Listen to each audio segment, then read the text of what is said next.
വെടിനിർത്തൽ കരാറിന്റെ ഭാഗമായുള്ള ധാരണകളുടെ ഫലമായി തുടരുന്ന ബന്ദി കൈമാറ്റത്തിൽ നിർണായക വഴിത്തിരിവായി 3 ഇസ്രായേലി തടവുകാരെ മോചിപ്പിച്ച് ഹമാസ്.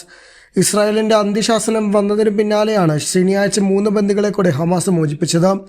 ഹമാസും പാലസ്തീൻ ഇസ്ലാമിക് ജിഹാദും ചേർന്ന് ഗാസയിലെ ഖാൻ യൂണിസിൽ തടവിലാക്കിയ 3 പേരെയാണ് വിട്ടയച്ചത്. ഇതിനു പിന്നാലെ 3 ഇസ്രായേലി തടവുകാരെ international committee of red cross അംഗങ്ങളുടെ സംഘത്തിന് കൈമാറിയതായി ഒരു സൈനിക പ്രസ്താവനകളിലൂടെ അറിയിച്ചിരുന്നു. ഗാസയിലെ ഇസ്രായേൽ സേനയുടെ അടുത്തേക്ക് ഇവർ യാത്ര തുടങ്ങിയതായും റിപ്പോർട്ടുകൾ സൂചിപ്പിക്കുന്നു.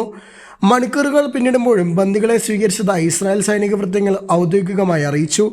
ഖാൻ യൂണീസിൽ വിട്ടയച്ച 3 തടവുകാരെ സൈനിക രഹസ്യാന്വേഷണ ഉദ്യോഗസ്ഥരുടെ അകമ്പടിയോടുകൂടി ഇസ്രായേലിലേക്ക് കൊണ്ടുപോയെന്ന് പ്രസ്താവനയിൽ പറയുന്നു.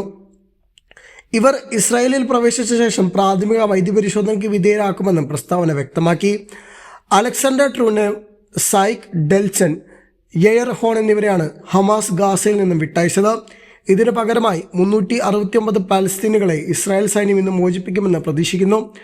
ബന്ദികമാറ്റത്തിന്റെ 6ാം ഘട്ടമാണ് നിലവിൽ പുരോഗമിക്കുന്നത്. ഈ 3 പേരെയും കൈമാറാൻ ശനിയാഴ്ച വരെയാണ് ഇസ്രായേൽ നൽകിയ സമയപരിധി.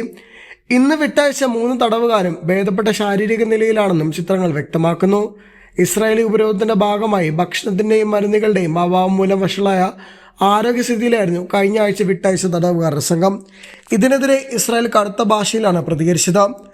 ചർച്ചകളിലൂടെയും വെടിനിർത്തൽ കരാറിന്റെ ആവശ്യകതകൾ പാലിച്ചും അല്ലാതെ ബന്ദികളെ മോചിപ്പിക്കാൻ ഒരു മാർഗവുമില്ലെന്ന് ഹമാസ് ഇന്ന് നിലപാടുകാരെ അറിയിച്ചു. ലോകത്തോട് മുഴുവൻ ഇന്ന് ഞങ്ങൾ പറഞ്ഞു, ജെറുസലേമിലേക്കല്ലാതെ ഒരു കുടിയേറ്റവുമില്ല.